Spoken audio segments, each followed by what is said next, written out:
Belltech shock kit, Street Performance. Got it for about $226 on Amazon.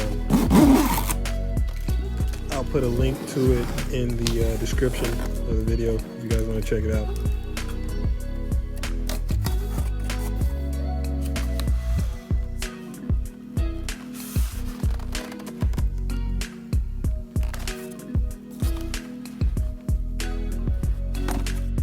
Okay, so start off by taking off the negative battery cable, take off the fuse, what you call it, we'll get back to that later.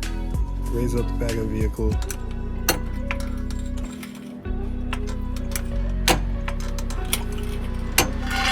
Use jack stands, not the ones from Harbor Freight, some really good ones. You will have to take the tire off to get to the upper shock bolt. You have to unplug the air hose and the electrical connection from the top of the shock. As you can see, mine came with air. I don't know if all of them do. The lower bolts on these are 21 millimeters. There's one on the back side at the top. I didn't get a really good video. I'm sorry about that. Those hoses and clips, you are going to have to zip tie those up. Okay, I moved on to the front way too fast. Didn't film raising the vehicle, taking the wheels off. You're going to have to take off the wheel well protectors or covers. There's clips all the way around. I'm not sure how many. There's a wire running on the back of that too. You're going to have to loosen those clips. I did point them out right here where they are located.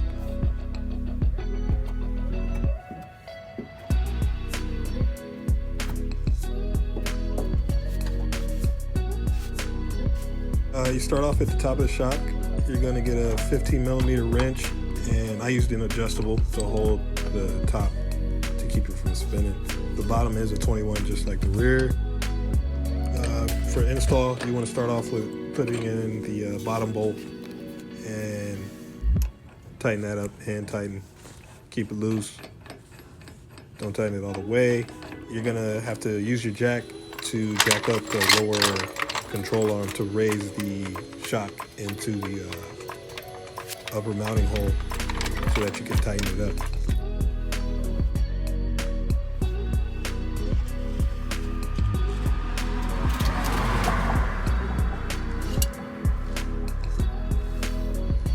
Do make sure that you take off the bolts and the upper bushing and just leave on that lower bushing while you're putting it in. Once it gets in there, put on the top bushing and one bolt and tighten that up. The bolt size for this kit was a 16 millimeter. You can use a ratchet for the top. There's enough space if you took the cover off.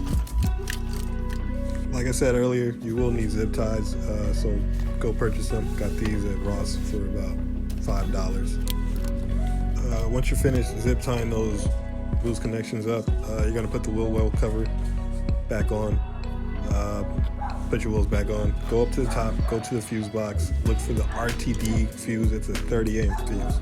You're going to remove that and put it over to the side in the spare slots.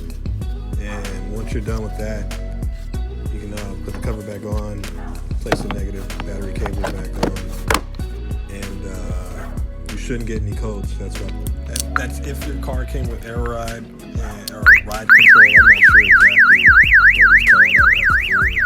I'm sorry for the alarm going off right now. Here's the old shocks. The bags were blown. Belltechs are in. They look nice. I took it out for a test drive. It feels way better. It rides like a lower truck. I went over some speed bumps and went into some driveways.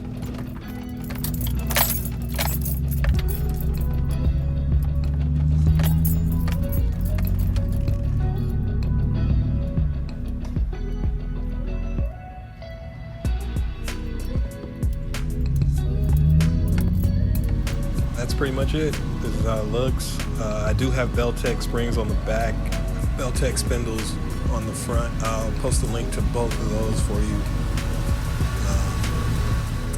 Thanks for watching. That's it. I noticed that there's not a lot of 02 Escalade install videos on here, so I will try to get more of those out for you guys.